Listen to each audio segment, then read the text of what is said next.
ನಾನೊಬ್ಬ ದಲಿತ, ಶ್ರೀರಾಮುಲು ಕೂಡ ದಲಿತರಂದೇಳಿ ದಲಿತರ ಮಕ್ಕಳು ಹಣವನ್ನು, ಸ್ಕಾಲರ್ಶಿಪ್ ಹಣವನ್ನು, ಸರ್ಕಾರದ ಹಣವನ್ನು ಖಜಾನೆ ಕಾಲಕ್ಕೆ ಕೈ ಹಾಕ್ತೀರಿ ದಲಿತರಂದೇಳಿ.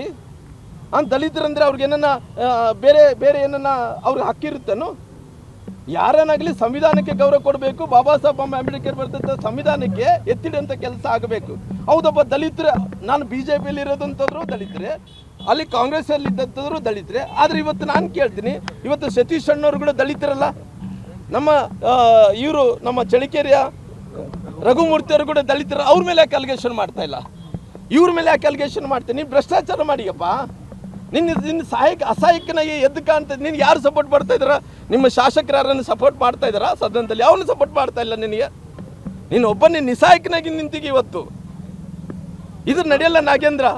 ನಿನಗೆ ಮಾನವತೆ ದೃಷ್ಟಿ ಇದ್ರಿಗಿನ ಈ ದಲಿತರ ಬಗ್ಗೆ, ಸಂವಿಧಾನ ಬುಕ್ ಬಗ್ಗೆ, ಸಂವಿಧಾನ ಹಿಡ್ಕೊಂಡು ಅಡ್ಡಾಡ್ತಿರಲ್ಲ ಕಾಂಗ್ರೆಸ್ ನಾಯಕರೆಲ್ಲರೂ ಕೂಡ.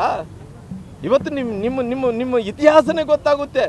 ಯಾರು ಅವನು BK ಹರಿಪ್ರಸಾದ್ ಅವರು ಸ್ವಯಂ ಸೋನಿಯಾ ಗಾಂಧಿ ಗುಲಾಮರಾಗಿ ಒಂದೇ ಮಾತ್ರ ಹಾಡನ್ನು ಆಡಲ್ಲ ಅಂತ ಇದ್ದಾನೆ ಅವನು ದೇಶದ ಬಾನಿಸಾಗಿದ್ದರಿಂದ ಒಂದೇ ಮಾತ್ರ ಹಾಡನ್ನು ಆಡ್ತಾ ಇದ್ದಾರೆ BK ಹರಿಪ್ರಸಾದ್ ಅವರು ಸೋನಿಯಾ ಗಾಂಧಿ ಗುಲಾಮರಾಗಿರೋ ಕಾರಣ ಒಂದೇ ಮಾತ್ರ ಹಾಡನ್ನು ಆಡ್ತಾ ಇಲ್ಲ ಅವನು. ಅದನ್ನ ನಾನು ಧಿಕ್ಕರಿಸ್ತೀನಿ.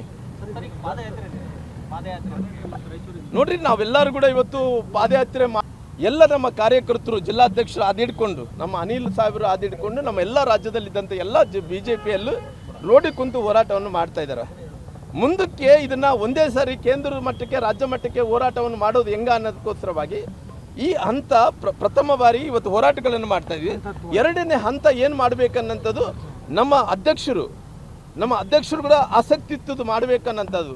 ಮುಂದಕ್ಕೆ ಏನು ಮಾಡಬೇಕನ್ನಂಥ ಕೇಂದ್ರ ನಾಯಕರ ಜೊತೆ ಚರ್ಚೆ ಮಾಡ್ತಾ ಇದ್ದಾರೆ. ಚರ್ಚೆ ಮಾಡಿಕೊಂಡು ಇನ್ನು ಮುಂದಿನ ಹೋರಾಟವನ್ನು ಕೂಡ ಮಾಡುವಂಥ ಕೆಲಸ ಮಾಡ್ತೀವಿ. ಸರ್ಕಾರ ಮೊಂಡುತನ ರೀ. ಸರ್ಕಾರ ಏನಾಗಿದೆ ಅಂದರೆ ಭ್ರಷ್ಟಾಚಾರನೇ ಅವ್ರಿಗೆ ಮೂಲ. ಭ್ರಷ್ಟಾಚಾರನೇ ಮಾಡೋದು ಅವ್ರಿಗೆ ಇವತ್ತಲ್ರಿ, ಹಿಂದಿನ ಕಾಲದಿಂದ ಕೂಡ ಭ್ರಷ್ಟಾಚಾರವನ್ನೇ ಮಾಡ್ಕೊತ ಬಂದರೆ ಇವತ್ತು ಕೂಡ ಅದೇ ಮಾಡ್ಕೊತ ಹೊಂಟಾರ. ಹಂಗಾಗಿ ನೀವು ಯಾರನ್ನು ಕೂಡ ಇವತ್ತು ಈ ರಾಜ್ಯದಲ್ಲಿ ನಮ್ಮ ಭಾಳಷ್ಟು ಮಂದಿ ಮಂತ್ರಿಗಳಿದ್ದಂಥವ್ರು ರಾಜೀನಾಮೆಯನ್ನು ಕೇಳ್ತಾರೆ. ಯಾಕೆ ಕೇಳ್ತಾ ಇಲ್ಲ ಅಂದರೆ ಅವ್ರು ಏನು ತಪ್ಪು ಮಾಡಿಲ್ಲ. ಸತೀಶ್ ಅಣ್ಣವ್ರನ್ನ ನಾವು ರಾಜೀನಾಮೆಯನ್ನು ಕೇಳೋಕ್ಕಾಗುತ್ತೆ? ಅವ್ರಿಗೆ ದಲಿತರಲ್ಲ.